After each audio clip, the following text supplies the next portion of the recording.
నమస్కారం. ప్రేక్షకులందరికీ శుభోదయం. ఈనాటి శుభయోగం శీర్షికన మాఘమాసంలో వచ్చే ఆదివారం సందర్భంగా సూర్యభగవానుడి వైభవం ఏంటో, సూర్యుడి అనుగ్రహాన్ని సిద్ధింపజేసుకోవటానికి ఎటువంటి విధి విధానాలు పాటించాలో పరిశీలిద్దాం. మాఘమాసం అంటే సూర్యనారాయణమూర్తికి ఎంతో ప్రీతిపాత్రమైన మాసం. మాఘమాసంలో వచ్చే ఆదివారం నాడు వేప చెట్టు దగ్గరకు వెళ్ళి వేప చెట్టు చుట్టూ ప్రదక్షిణలు చేయటం ద్వారా, జిల్లేడు చెట్టు మొదట్లో నీళ్లు పోసి జిల్లేడు చెట్టు చుట్టూ ప్రదక్షిణలు చేయటం ద్వారా సూర్యుడి అనుగ్రహాన్ని చాలా సులభంగా పొందవచ్చు. అలాగే సూర్యభగవానుడి ఆలయానికి వెళ్ళి ఆలయ ప్రాంగణంలో నువ్వుల నూనె దీపాన్ని వెలిగించడం ద్వారా కూడా మాఘమాసంలో వచ్చే ఆదివారం నాడు సూర్యుడి అనుగ్రహానికి సులభంగా పాత్రలు కావచ్చు. సూర్యభగవానుడి వైభవాన్ని మనం పరిశీలిస్తే, సూర్యుడు దర్శనం ఇచ్చే ముందు వెలువడే వెలుగు రేఖల్ని ఉషస్సు అనే పేరుతో మహర్షులు వర్ణించారు. ఈ ఉషఃకాంతులని ఉషోదయం అనే పేరుతో పిలుస్తారు. ఈ ఉషఃకాంతులు మన శరీరానికి ఆరోగ్యాన్ని కలిగింపజేస్తాయి. అందువల్ల సూర్యుడిని ఆరాధన చేస్తే అనేక అనారోగ్య సమస్యలను తొలగింపజేసుకోవచ్చు. సూర్య ఉపాసన ద్వారా అన్ని రకాలైన నేత్ర వ్యాధులు, అన్ని రకాలైన చర్మ వ్యాధులు తొలగింపజేసుకోవచ్చని యజుర్వేద సంహితలో మనకు వివరించడం జరిగింది. సూర్యకిరణాలలో ప్రత్యేకంగా కాల్సిఫెరాల్ అనేటటువంటి ఒక పదార్థం ఉంటుంది. ఆ కాల్సిఫెరాల్ మానవ శరీరంలో ఎముకల్లో ప్రవేశించి మన ఎముకల్లో మెత్తటి గుజ్జు రూపంలో ఉండేటటువంటి మృదుల అస్థి అనే పేరు కలిగినటువంటి ఎముక పదార్థాన్ని గట్టిపడేలాగా చేస్తుంది. అందువల్ల ఎముకలలో గట్టితనాన్ని పెంపొందింపజేసుకోవటానికి, ఆరోగ్య ప్రాప్తికి సూర్యకిరణాలు విశేషంగా సహకరిస్తాయి. అందుకే అథర్వణ వేదం సూర్యుడి కిరణాలని సప్త సూర్యస్స రశ్మయ అంటూ వర్ణించింది. అంటే సూర్యభగవానుడి కిరణాలని 7 రకాలుగా అథర్వణ వేదం వర్ణించింది. ఈ 7 రకాలైన కిరణాలు 7 రంగులను కలిగి ఉంటాయి. ఈ 7 రంగుల కలయికే తెల్లటి సూర్యరశ్మని, దాని ప్రభావం వల్ల అనారోగ్య సమస్యలను తొలగింపజేసుకోవచ్చని మనకు అథర్వణ వేదం తెలియజేస్తోంది. సూర్యకిరణాలను అద్దాల మీద ప్రసరింపజేసి మూర్ఛ వ్యాధిని, అనేక రకాలైనటువంటి వ్యాధులను తొలగింపజేస్తున్నారు. అంతటి శక్తి సూర్యుడి కిరణాలకు ఉంది. సూర్యకాంతి ద్వారా మన శరీరంలో ఎర్ర రక్త కణాలను పెంపొందింపజేసుకొని, మన శరీరంలో సప్త ధాతువుల్లో సూర్యశక్తిని పెంపొందింపజేసుకొని ఆరోగ్యపరంగా ప్రయోజనాలను పొందవచ్చు. అందుకే ఆరోగ్యం భాస్కరాదిచ్చేత్ అన్నారు. ఆరోగ్యం కావాలంటే సూర్యుడికి ప్రియమైన ఈ మాఘమాసంలో సూర్యాలయంలో దీపం వెలిగించటం, సూర్యుడి చుట్టూ ప్రదక్షిణలు చేయటం, గృహంలో సూర్యుడిని ఎర్రటి పుష్పాలతో ఆరాధన చేయటం ద్వారా ఉత్తమ ఫలితాలను పొందవచ్చు. సూర్యుడిని ఋతుకర్త ప్రభాకర అంటూ మనమందరం ధ్యానం చేస్తాం. అంటే సూర్యుడి ప్రభావం వల్ల చెట్ల ఆకులు రాలటం, చెట్లు చిగురించటం, ఎండలు రాలటం, మంచు కురేయటం ఇవన్నీ సంభవిస్తాయి. వాయుపురాణం మనకేం చెప్తుందంటే, వాయుపురాణం ప్రకారం సూర్యుడి నుంచి వర్షాన్నిచ్చే 400 కిరణాలు ఉంటాయి, మంచును కురిపించే 300 కిరణాలు ఉంటాయి, వేడిని ప్రసాదించే 300 కిరణాలు ఉంటాయి. ఇవన్నీ కూడా ప్రకృతిని నడిపిస్తున్నాయని వాయుపురాణం మనకు తెలియజేస్తోంది. అంటే సూర్యుడి వల్ల వర్షం, వర్షం వల్ల అన్నము ఇవన్నీ ఉద్భవిస్తాయి. విత్తనాలు మొలకెత్తటానికి, ఆహార ధాన్యాలు ఎండబెట్టి వాటిలో తేమను తొలగింపజేసి క్రిమి నిరోధక శక్తిని పెంపొందింపజేసి ఆహార ధాన్యాలు నిల్వ చేయటానికి, దానికి కావలసినటువంటి సూర్యరశ్మిని సూర్యనారాయణమూర్తి అందిస్తున్నాడు. కిరణజన్య సంయోగ క్రియ ద్వారా మొక్కలకు ఆహారాన్ని అందిస్తున్నాడు. అందుకే సూర్యనారాయణమూర్తి అన్నదాత, ఋతుకర్త ప్రభాకర. ఋతువులను నియంత్రిస్తూ ఒక్కొక్క ఋతువులో ఒక్కొక్క రకంగా కిరణాలను ప్రసరింపజేస్తూ వాయుపురాణంలో చెప్పబడిన విధంగా వేడిని ఇచ్చే కిరణాలను, వర్షాన్ని ఇచ్చే కిరణాలను, మంచును కలిగింపజేసే కిరణాలను అన్నిటినీ తానే కలిగిస్తూ కాలగమనాన్ని శాసించే కాలపురుషుడే సూర్యనారాయణమూర్తి. రేపటి శుభయోగం శీర్షికన 27 నక్షత్రాల్లో జన్మించిన వాళ్ళు దైనందిన జీవితంలో సకల కార్యసిద్ధికి ఏ విధంగా ప్రదక్షిణలు నిర్వహించాలో పరిశీలిద్దాం. నమస్కారం.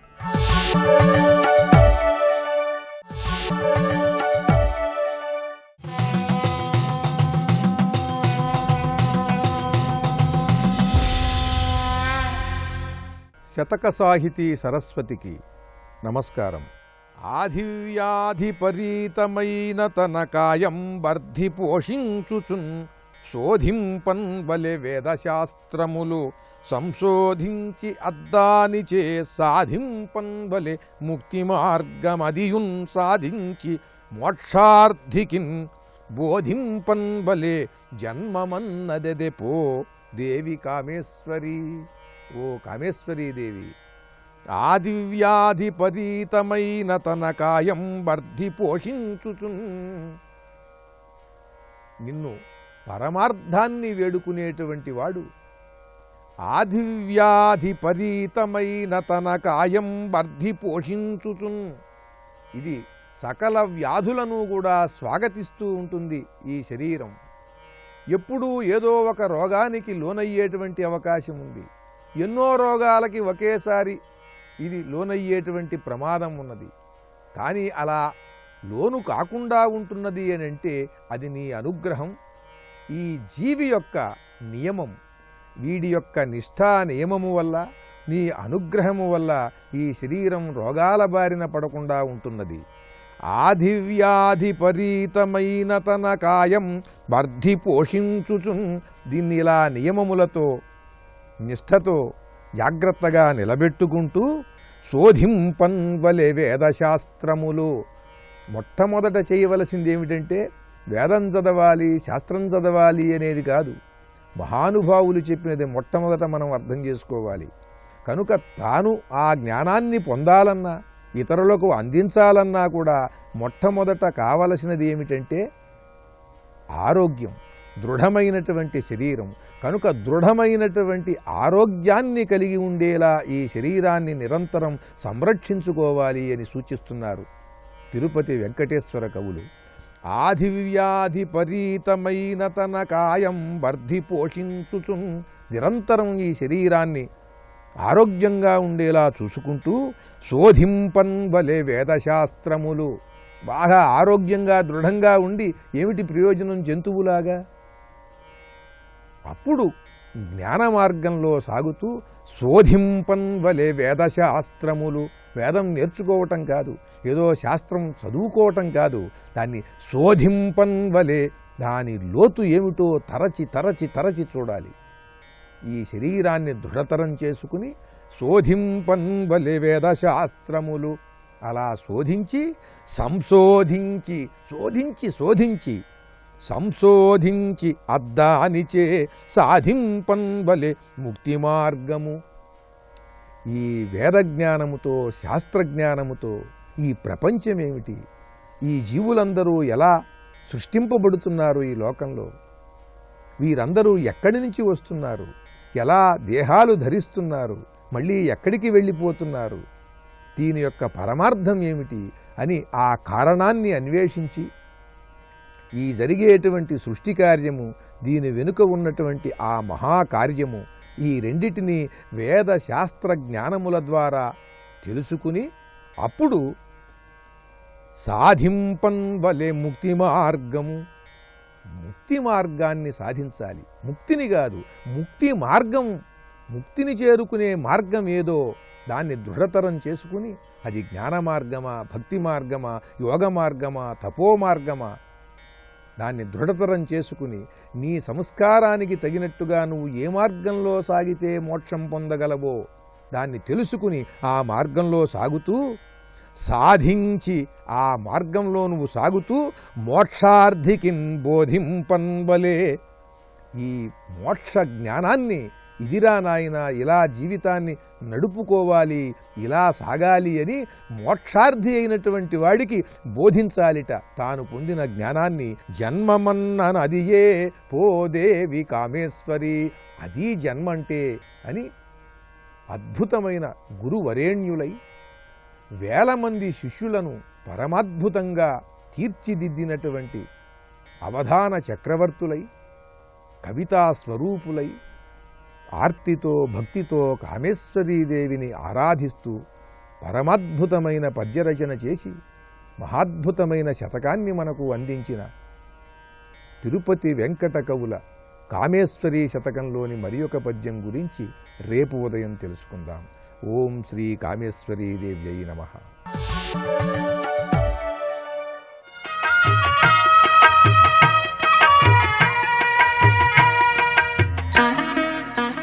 శ్రీ గణేశాయ నమః.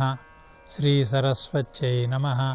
శ్రీపాదవల్లభ నరసింహ సరస్వతి శ్రీ గురు దత్తాత్రేయాయ నమః. శ్రీ గణపతి సచ్చిదానంద సద్గురు పాదారవిందాభ్యాం నమో నమః. జయ గురుదత్త. ద్వావిమౌ పురుషశ్రేష్ఠ సూర్యమండలభేదినౌ పరివ్రాడ్ యోగయుక్తశ్చ రణే చాభిముఖో హతః. విదురుడు ఈ శ్లోకంలో ఒక గొప్ప ధర్మశాస్త్ర రహస్యాన్ని చెబుతూ ఇంచుమించుగా ఒక స్మృతి శ్లోకాన్ని కొద్ది మార్పులతో ఉదహరిస్తున్నాడు. ద్వావిమౌ పురుషౌ లోకే అనే ప్రారంభంతో ఇదే శ్లోకం కొన్ని స్మృతుల్లో ఉంది. ఇద్దరు మనుషులు ఉన్నారయ్యా, వాళ్ళు సూర్యమండలాన్ని కూడా భేదించుకుని పైకి వెళ్ళిపోతారు.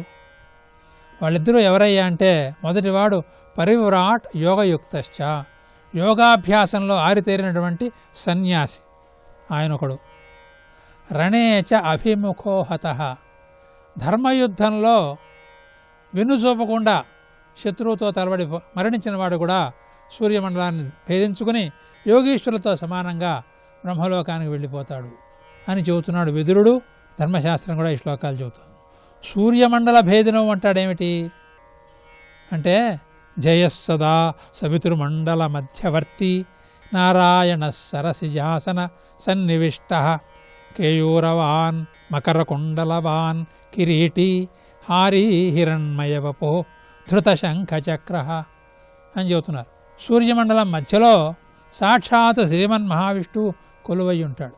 ఎవరైతే యోగాభ్యాసం చేత సన్యాస ధర్మం చేత ప్రాణోత్క్రమణం చేస్తారో వాళ్ళు ఈ సూర్యమండలంలో ఉండేటువంటి శ్రీమన్నారాయణలో లీనమైపోతారు. దాని పేరే సూర్యమండల భేదనం. అలాగే ఎవరైతే యుద్ధంలో అంటే ధార్మికమైన యుద్ధంలో ఎవరైతే వెన్ను చూపకుండా యుద్ధం చేస్తూ మరణిస్తారో వాళ్ళు కూడా ఆ శ్రీమన్నారాయణుడితో ఏకీభావాన్ని పొందుతారు. ఇది ఎలా సాధ్యమవుతుంది అంటే, ఇక్కడ యోగశాస్త్ర రహస్యం ఉంది. ప్రతి మానవుడి యొక్క సుషుమ్నా నాడి కూడా సూర్యకిరణాలతో అనుబద్ధమై ఉంటుంది అని మనకు ఉపనిషత్తులు చెబుతున్నాయి. రాత్రింబవళ్ళు కూడా ఈ సుషుమ్నా నాడి సూర్యకిరణాలతో అనుబద్ధమయ్యే ఉంటుంది. రాత్రిపూట సూర్యుడు మనకు కనిపించకుండా భూమికి రెండో పక్కకి వెళ్ళిపోయినా కూడా ఈ అనుబంధం కొనసాగుతూనే ఉంటుంది. యోగులకు ధార్మికులైన వీరులకు కూడా ప్రాణోత్క్రమణం జరిగినప్పుడు వారి యొక్క ప్రాణం వారి సుషుమ్నా నాడి ద్వారా సూర్యకిరణాల్లోకి ముందర ప్రవేశిస్తుంది. ఆ సూర్యకిరణాల ద్వారా సూర్యమండలంలోకి ప్రవేశిస్తుంది. ఆ సూర్యమండలంలో ఉండేటువంటి ఆ శ్రీమన్నారాయణుని యొక్క అనుమతితో సూర్యమండలాన్ని కూడా దాటిపోయి సాక్షాత్ బ్రహ్మలోకం అంటే సత్యలోకం, అక్కడికి వెళ్ళిపోతారు. అక్కడ బ్రహ్మదేవుడి యొక్క అనుమతితో వాళ్ళ యొక్క యోగ్యతను బట్టి ఆధ్యాత్మిక సాధన చేయటం కానీ, లేకపోతే బ్రహ్మలోక నివాసం చేసి మళ్ళీ వెనక్కి రావడం, అది కానీ రెండు జరుగుతుంటాయి. ఏమైనప్పటికీ వీళ్ళు సూర్యమండలాన్ని అతిక్రమించి పైకి వెళ్ళిపోతారు. దేని ద్వారా? సుషుమ్నా నాడికి, సూర్యకిరణాలకి, సూర్యమండలానికి, దాంట్లో ఉండే నారాయణమూర్తికి, ఆ తర్వాత ఉండేటువంటి బ్రహ్మలోకానికి కూడా ఉండే సంబంధం. ఇక్కడ బ్రహ్మ అంటే చతుర్ముఖ బ్రహ్మ కాదు, సత్యలోకం దాని పేరు. అది అన్ని లోకాలకు ఊర్ధ్వస్థానంలో ఉండేటువంటి లోకం. అది ఆ లోకంలోకి వెళ్ళిపోతారు. కనుక చేస్తే యోగాభ్యాసం చేయాలి, సన్యాస జీవనం గడపాలి, లేదంటే మహావీరుడిగా జీవించాలి. మహావీరుడికి ఉన్నటువంటి స్థానం ఏమిటి అంటే, వాడు ధార్మిక యుద్ధంలో వెన్ను తిరగకుండా కనుక ఉన్నట్టయితే వాడు మహాయోగులు, మహాసన్యాసులు, మహాత్ములు ఎటువంటి స్థానాన్ని పొందుతారో అటువంటి స్థానాన్ని పొందుతారో అని ధర్మాత్ముడైనటువంటి విదురుడు చెబుతున్నాడు. కనుక మానవులంతా కూడా ఏ మార్గంలో ఉన్నా సరే ఉత్తమమైనటువంటి స్థానాన్ని చేరుకునేందుకు కృషి చేయాలి అని పరోక్ష సూచన చేస్తోంది. ఈ సూచన ద్వారా మనం ఇక్కడ యుద్ధం అంటే కేవలం యుద్ధమే అక్కర్లేదు, ధార్మిక జీవితంలో ఉండే వాళ్ళంతా కూడా సూర్యమండల భేదనం చేసుకుని వెళ్ళే మార్గాలను ధర్మశాస్త్రాల్లో చెప్పాయి. కనుక సూర్యమండలాన్ని భేదనం చేసుకుని పైకి వెళ్ళేటువంటి ఆ ఉత్తమ ధార్మిక మార్గంలో మన జీవనం కొనసాగుగాక. జయ గురుదత్త.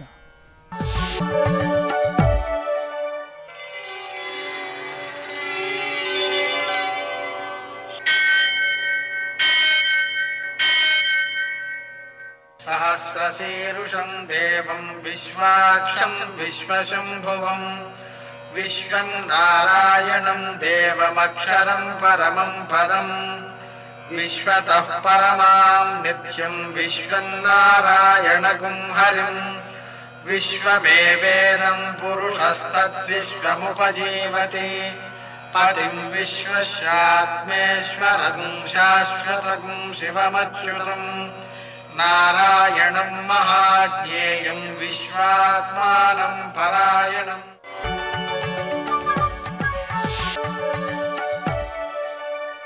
सूर्यशौर्यमथेन्दुरिन्द्रपदवी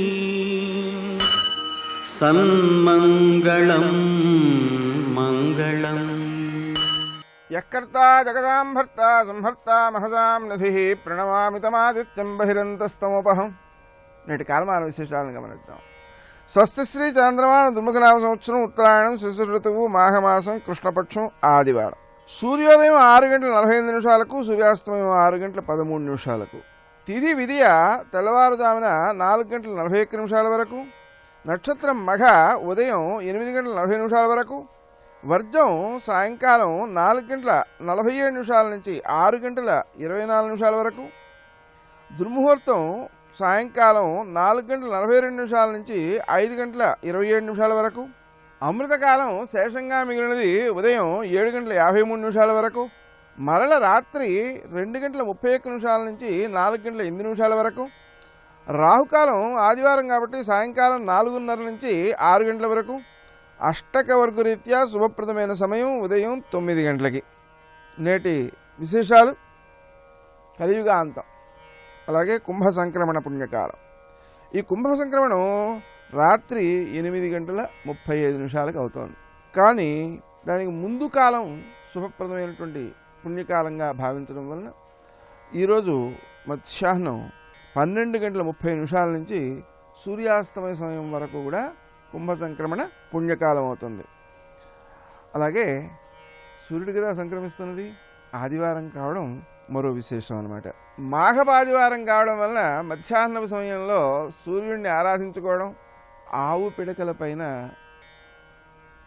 ఆవు పాలతో నీళ్లు కలపకుండా ఆవు నెయ్యితో తడిపినటువంటి బియ్యంతో పాయసం వండి ఆ పాయసాన్ని చిక్కుడాకుల్లో పెట్టి ఆ సూర్యనారాయణునికి నివేదించడం, ప్రసాదం స్వీకరించడం.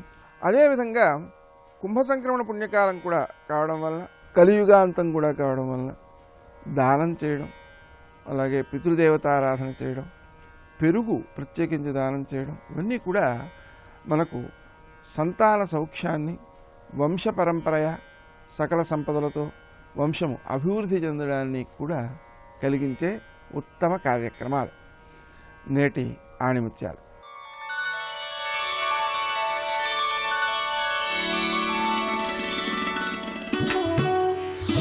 మనస్సు మదపుటి ఏనుగు లాంటిది కనుక అనుక్షణం వివేచన కలిగి ప్రవర్తించాలి.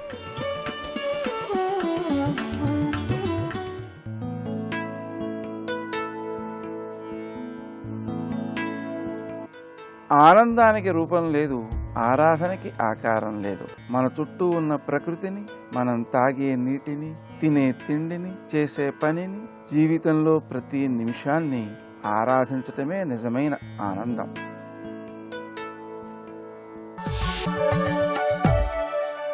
నమస్తే శారదా దేవి కాశ్మీరపురవాసిని త్వామహం ప్రార్థయే నిత్యం విద్యాదానం చ దేహి మే. మరొక సరస్వతి క్షేత్రం గురించి వాళ్ళు చెప్పుకుంటున్నాం. ఇది మనకి సరిగ్గా బదరీ క్షేత్రం వద్ద కనబడుతుంది ఈ సరస్వతి. అసలు సరస్వతి నది యొక్క ఆవిర్భావం అక్కడే ఉన్నది అనే మాట కూడా మనకు కనబడుతుంది. కానీ దాన్ని స్కాంద పురాణంలో సరస్వతి తీర్థం అని వర్ణన చేశారు. ఇక్కడ హయగ్రీవ స్వామి వారు బ్రహ్మదేవునికి వేదములు ఇచ్చిన చోటు అది అని స్కాంద పురాణం చెప్తున్న అంశం. అంటే ఒకానొక కాలంలో అసురుల చేత వేద విద్య అపహరింపబడినప్పుడు ఆ ప్రాంతమునందు బదరీ క్షేత్రమునందు బ్రహ్మదేవుడు తపస్సు చేయగా హయగ్రీవ స్వామి ప్రత్యక్షమై ఆ వేదమునిచ్చాడు. వేదమునగా ఎవరు? సరస్వతి. ఆయన్ని అలా అనుగ్రహించిన తల్లి తీర్థరూపంగా కూడా అక్కడ వెలసి అనుగ్రహిస్తున్నది. అందుకే మహానుభావుడు ఇక్కడ వాసరుల అమ్మవారిని దర్శించుకున్న వ్యాస భగవానుడు ఆ సరస్వతి తీర్థం వద్దకే వెళ్ళి అక్కడ వ్యాస గుహ నేటికి ప్రసిద్ధి చెంది ఉన్నది. అక్కడే తాను ఎందుకు అవతరించాడో ఆ పని చేశాడు. అంటే వేదమును వ్యాసం చేయడం కానీ భారత రచన కానీ అక్కడ చేశారు ఆయన. అంతేకాదు శంకర భగవత్పాదుల వారు కాలడి నుంచి కాశీ వరకు వెళ్ళిన తర్వాత విశ్వేశ్వరుడు ఆయనకి దర్శనమిచ్చి అతని యొక్క బ్రహ్మనిష్టని పరీక్షించి తెలుసుకున్న తర్వాత నువ్వు బదరీ క్షేత్రం వద్దకు వెళ్ళి అక్కడ నువ్వు భాష్యరచన చెయ్యని ఆదేశించాడు. అప్పుడు శంకర భగవత్పాదుల వారు కూడా ఆ సరస్వతీ తీర్థం వద్దకు అంటే బదరికాశ్రమం వద్దకు వచ్చే చేశారు. ఇది కూడా గొప్ప విషయం. అందుకే నారాయణం నమస్కృత్య నరంచైవ నరోత్తమం దేవీం సరస్వతీం వ్యాసం తతో జయముదీరయేత్. ఈ శ్లోకం మనకు బాగా ప్రసిద్ధి. కానీ ఈ శ్లోకమంతా ఈ తీర్థంతోనే ముడిపడి ఉంది చూడండి ఇక్కడ. ఎందుకంటే బదరి అనగానే నరనారాయణులు తపస్సునాచరించిన చోటు, సర్వ విద్యలు సర్వయుగాల్లో రక్షింపబడుతున్న చోటు బదరి. ఇది తెలుసుకోవాల్సినది. ఎందుకంటే యుగాలు మారుతున్న కొద్దీ గొప్ప విద్యల్ని గ్రహించగలిగేటటువంటి మేధాశక్తి, పవిత్రత, తపశ్శక్తి ఉన్న జీవులు తగ్గిపోతారు. అప్పుడు ఆ విద్యలు మనకి ప్రకటితం కావు, కానీ విద్యలు నశించవు. ఇది తెలుసుకోవాలి. ఏమంటే ఎన్నో విద్యలు పోయాయండి అనడం కాదు, అవి పొందే యోగ్యత పోయింది. ఆ విద్యలు రక్షింపబడుతున్నాయి. ఎక్కడ అంటే దివ్య భూమికల్లో రక్షింపబడతాయి. ఆ దివ్యమైన సూక్ష్మమైన విద్యా భూమిక నరనారాయణుల తపస్థలి అయినటువంటి ఆ గంగా యమునలకి ప్రధానమైన హిమోత్పర్వత ప్రాంతం నందు సిద్ధాశ్రమం నందు రక్షింపబడుతున్నాయి. ఆ సిద్ధాశ్రమం వద్దే వ్యాస భగవానుడు దివ్యమైనటువంటి రచన చేశాడు. ఎందుకంటే అక్కడున్న సరస్వతి తీర్థము వేదరూపిణి కనుక ఆ వేదరూపిణి అయిన సరస్వతి యొక్క అనుగ్రహం అక్కడ లభిస్తుందని ఆ మహానుభావుడు అక్కడ గుహలో రచనకు ఉపక్రమించగానే ఆ మహాభారతం అంతా అక్కడ ప్రత్యక్షమైన గణపతి ఆయన చెప్తూ ఉంటే వ్రాసుకున్నాడు. అది మరొక సరస్వతీ తీర్థం. అక్కడ సరస్వతి ఆలయం కనబడకపోయినా తీర్థరూపంలో ఆ సరస్వతి ఉన్నది. దర్శించిన వారు చాలామంది ఇక్కడ ఉండవచ్చు. అటువంటి ఆ సరస్వతి తీర్థం ప్రత్యేకత మళ్ళీ శంకర భగవత్పాదులు గారు కూడా అక్కడే రచన చేశారు. అది తెలుసుకోవాల్సిన మరొక అంశం. ఇప్పటికీ కూడాను ఆ చోటు యందు అనేక మంది మన కంటితో చూడలేనటువంటి సిద్ధపురుషులు, యోగులు, మహర్షులు అక్కడ సంచరిస్తూనే ఉంటారు. ఎందుకంటే జ్ఞానమే వాళ్ళకు ఉన్నటువంటి ప్రధానమైన శక్తి కనుక జ్ఞానస్వరూపుడైనటువంటి సరస్వతి ఉపాసనతో వాళ్ళందరూ తరించుతున్నారు. ఈ విధంగా మనకి ప్రధానమైన సరస్వతి తీర్థములు కొన్ని చెప్పుకున్నాం. అలాగే తమిళనాడులో మధురైకి సమీపంలో సరస్వతి క్షేత్రం, అక్కడ అమ్మవారి పేరు సకల కళావల్లభ అని చెప్పబడుతుంది. ఆ తల్లి పేరు అది, వాళ్ళు అలాగే పిలుస్తుంటారు సకల కళావల్లభ అని. ఎవరు ఏ భాషలో పలికినా భాషారూప ఈ జగజ్జననే గనక భావము భాష ఈ రెండు ఆ తల్లి యొక్క స్వరూపములు. జ్ఞానం ఈ రెండు రూపాలతో ప్రకటింపబడుతుంటుంది. అలాంటి తల్లిని వేదమాత అనేక సూక్తాలతో దర్శించింది. ఆ సూక్తముల ద్వారా మన అమ్మవారిని అర్థం చేసుకునే ప్రయత్నం చేస్తూ ఉన్నాం. ఏ రోజుకు ఆ రోజు సరస్వతి సూక్తముల్లోంచి కొన్ని వాక్యములు, మంత్రాలు మనం చెప్పుకుంటూ ఉన్నాం. ముఖ్యంగా ఋగ్వేదంలో కొన్ని సరస్వతి సూక్తాలు ఉన్నాయి, యజుర్వేదంలో కూడా ఉన్నాయి. వేదముల్లో అనేక చోట్ల సరస్వతి సంబంధమైన మంత్రములు ఉన్నాయి. ఆ మాటకు వస్తే వేదమంతా సరస్వతియే అని చెప్పుకున్నాం. ఇక్కడ కొన్ని సూక్తాల్లో కొన్ని వాక్యాలు వాళ్ళు మనం చెప్పుకుంటూ అమ్మవారి దర్శనం చేస్తూ ఉన్నాం. ఇక్కడ ఆ సూక్తముల యందు ఆ తల్లి గురించి చెప్తున్న విశేషములు చూస్తుంటే సరస్వతి తత్వం మనకు అర్థమవుతుంది. ఇక్కడ ఇవి మన అర్థం చెప్పుకుంటున్నాం కనుక స్వరానికి ప్రాధాన్యం ఇవ్వట్లేదని ముందే చెప్పుకుంటూ, ఋగ్వేదంలో మనకు సరస్వతి సంబంధమైన అంశములు చాలా కనబడతాయి. పావకాన సరస్వతి వాజేభిర్వాజినీవతి యజ్ఞం వష్టుధియావసు, ఇదొక మంత్రం. ఇందులో తల్లి పావక అన్నారు. పావక అంటే పవిత్రతను కలుగజేసేది అని అర్థం. అంటే సరస్వతి స్మరణ మనల్ని పవిత్రం చేస్తుంది. అందుకే వాగ్దోషాలు ఏవైనా ఉంటే పోగొట్టే శక్తి సరస్వతి నామానుకున్నది. అయితే వాగ్దోషాలు ఉన్నాయో వెతనక్కర్లేదు, ఏవో ఉంటూనే ఉంటాయి మనకి అనేక రకాలు. వాగ్దోషాలు ఏంటంటే శాస్త్ర విరుద్ధంగా మాట్లాడడం ఒకటి, ఆవేశమో ఆగ్రహమో దుఃఖమో వీటితో అవాచ్యాలు పలకడం ఒకటి. తపశ్శక్తి సంపన్నులు కోపంతో ఉంటే శాపం అవుతుంది, అనుగ్రహంతో ఉంటే వరం అవుతుంది. అది వాక్శక్తిగా మరేమున్నది ఇక్కడ. ఎందుకంటే మనస్సు సరస్వాన్ వాక్ సరస్వతి అంటే వాళ్ళ మనోభావంలోంచి వెలుకు వచ్చేటువంటిది సత్యమై తీరుతుంది. ఎందుకంటే సరస్వతి సత్యమూర్తి కనుక ఆ విధంగా వస్తుంది. అందుకే సరస్వతి విషయంలో పూర్వకాలంలో మరింత జాగ్రత్తగా ఉండేవారు. ఎందుకంటే జ్ఞానం కాపాడబడితే మిగిలినవన్నీ కాపాడబడుతూ ఉంటాయి. జ్ఞానం దెబ్బతింటే అన్నీ దెబ్బతింటాయి. అది ఐహిక జ్ఞానం కానీ పారమార్థిక జ్ఞానం కానీ రెండూ తెలుసుకోవాల్సిన అంశం ఇక్కడ. ఇందులో ప్రధానమైనటువంటి అంశం పూర్వకాలంలో నిత్యాగ్నిహోత్రీకులు. అప్పుడు అసలు వేదం అంటే అగ్నిహోత్రం ఉండేది ఇళ్లల్లో. కానీ జగద్గురుల అనుగ్రహం చేత ఇప్పటికీ కొన్ని కుటుంబాలైనా మిగిలిన్నాయి వారి తపోబలం చేత, ఇంత కలిలో కూడా. అది తెలుసుకోవాల్సింది. వారు ఏదైనా ఆత్మరక్షణ కోసమో మాన ధనరక్షణ కోసమో ఒకవేళ అబద్ధం ఆడవలసి వస్తే ఆ దోషం పోగొట్టుకోవడానికి సారస్వతేష్టి అని చేసేవారు. ఎంత జాగ్రత్తగా ఉండేవారో చూడండి ఇక్కడ. అనివార్యమైన అసత్యం పలికిన దోషం పోవడం కోసం సరస్వతిష్టి చేసేవారు. అందుకు సరస్వతి ఉపాసన అంటే మంచిగా మాట్లాడడం, శాస్త్రసమ్మతంగా మాట్లాడడం, సత్యంగా మాట్లాడడం, వీలైనంత మౌనంగా ఉండడం. మౌనంగా ఉంటేనే అంతర్వాణి వినబడుతుంది. తెలుసా ఇక్కడ మౌనం అంతర్వాణి వినిపిస్తుంది. మన లోపల నాదం వినాలి అంటే ఒక మాట వినేటప్పుడు 10 మంది చప్పుడు చేస్తుంటే హుష్ సైలెన్స్ అంటాం, ఎందుకంటే ఆ మాట వినాలి. అలాగే మన నానా చప్పుళ్ళు ఎక్కువైపోయారు కనుక లోపల నాదం మనం వినడం లేదు. ఆ లోపల నాదాన్ని మనం వినగలగాలి. అది అమ్మవారి అసలు స్వరూపం, అంతర్వాణి. సరస్వతి అంతర్వాహిని అంటారు కానీ నిజంగా అంతర్వాహిని. ఎందుకంటే మన లోపల ప్రాణశక్తి సరస్వతి అన్నప్పుడు ఇడా పింగళ సుషుమ్నుల నడుము సంచరిస్తుంది ఆ తల్లి. అక్కడ నుంచే శ్వాస రూపంలో ఉంటుంది, అక్కడ లోపలే తిరుగుతుందిగా. కానీ ప్రాణశక్తి అంతర్వాహిని. ఇది కూడా ఆలోచించవలసిన అంశం ఇక్కడ. అందుకే ఆ తల్లి ఆ లోపల నాద రూపంలో ఉన్నది. ఆ నాదం వినగలిగితే మోక్షమే. అందుకే నాదానుసంధానం అని చెప్తారు. అమ్మవారి అసలు స్వరూపం ఆ నాదమే వివిధములుగా వ్యక్తమై బయటకు వస్తుంది.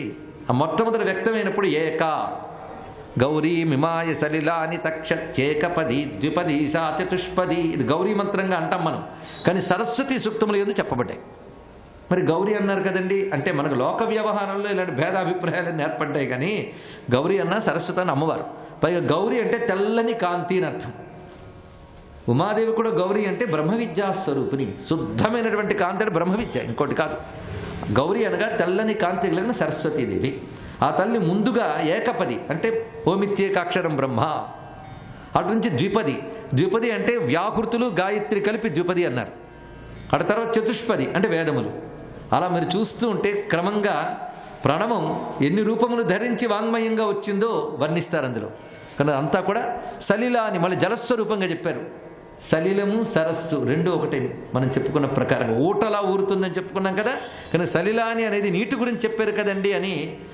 ముందు అంతరిక్షములో జలము ఏకపది, అది క్రమంగా భూమికి వచ్చేటప్పుడు ద్విపది చతుష్పది అవుతూ వస్తుందని జలం పరంగా అన్వయం చెప్పారు. కానీ సరస్వతి సూక్తములు ఎందుకు చెప్పబడుతున్నది కనుక ఇది సరస్వతి పరంగా మనం భావించాలి. కనుక ఆ జగన్మాత ముందు ప్రణవ రూపంగా వ్యక్తమై, గాయత్రిగా వ్యక్తమై, ఆ తర్వాత వేదములుగా వస్తూ షడంగములుగా కావ్యములుగా మానవుల యందు భాషగా కూడా విస్తరిస్తూ ఉన్నది ఇక్కడ.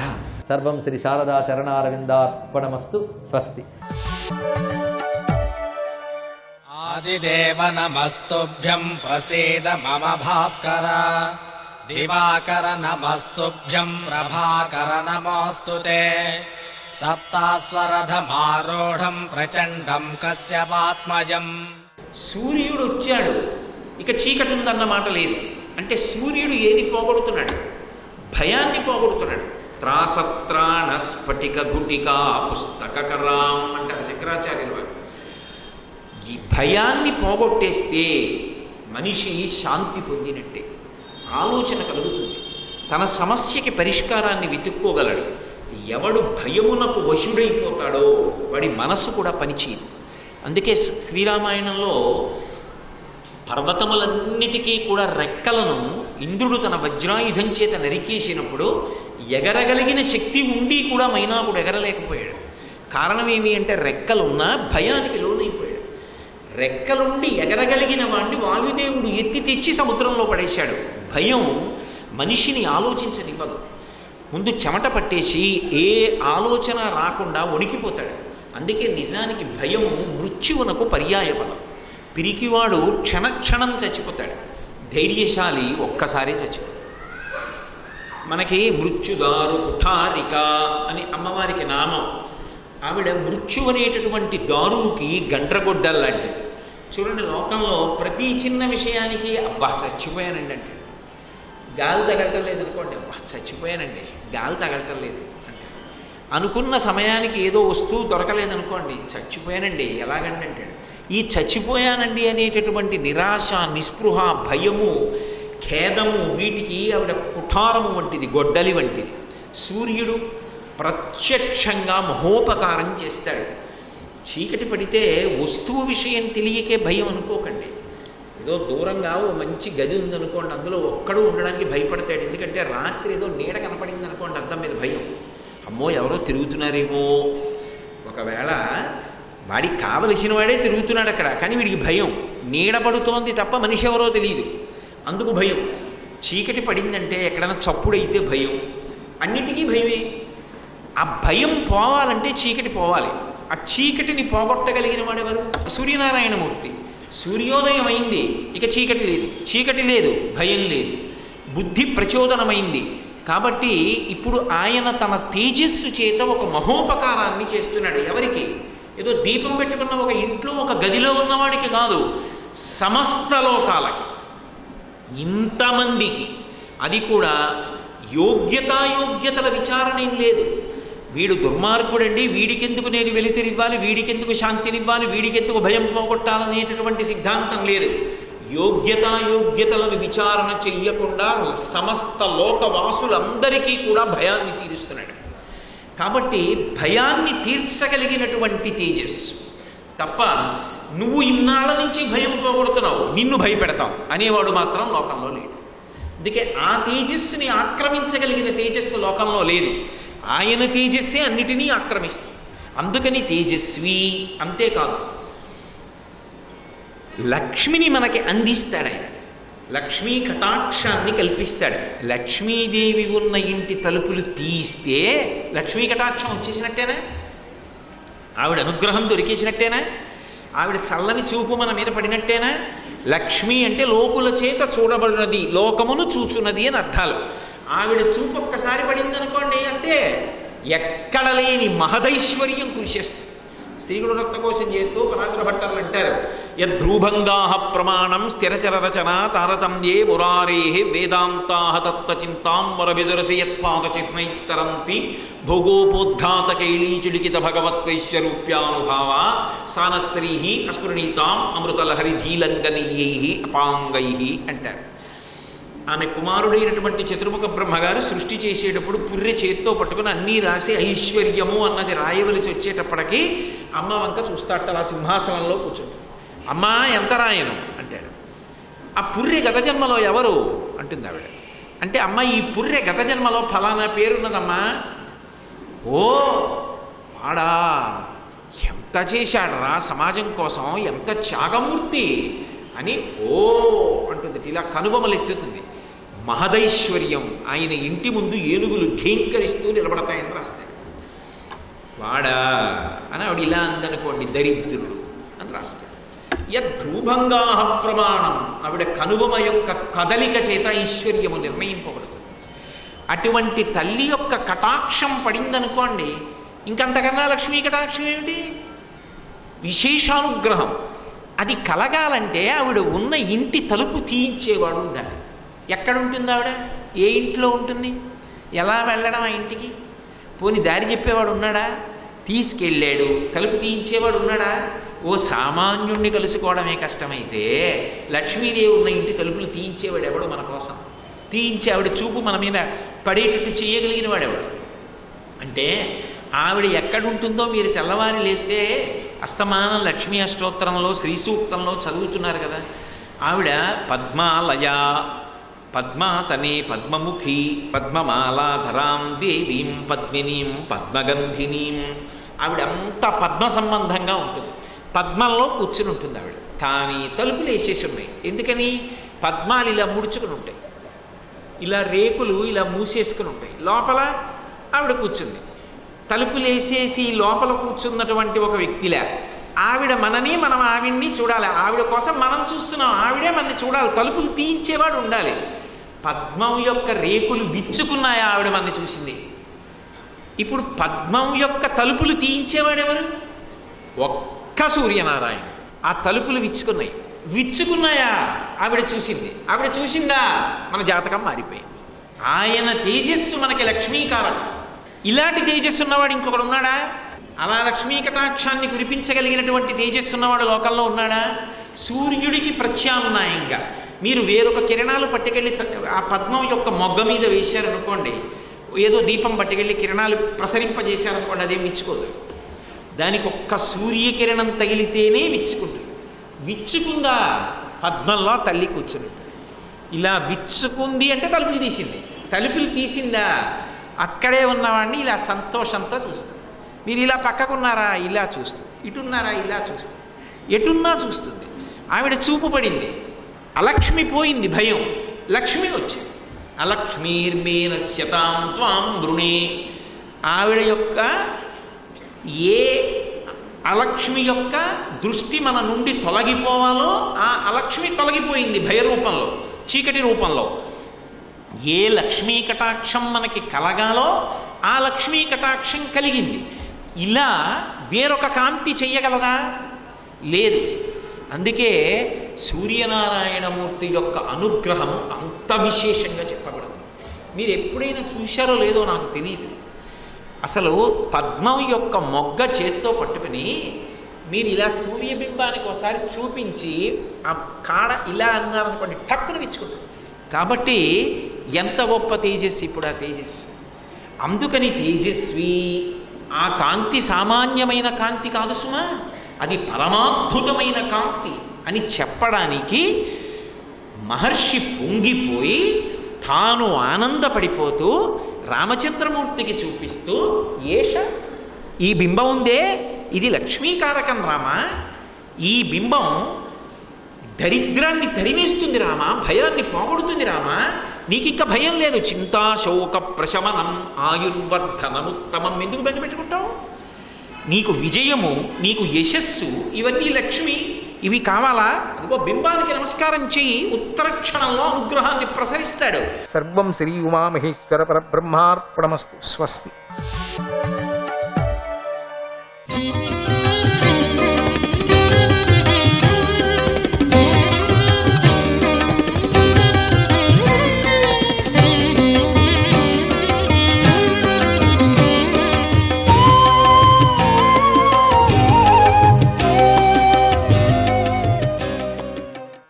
శ్రీ మహాగణపతే నమ. శ్రీ సరస్వత్యే నమ. శ్రీపాదవల్లభ నరసింహ సరస్వతి. శ్రీ గురు దత్తాత్రేయాయ నమ. వామనాయ నమ.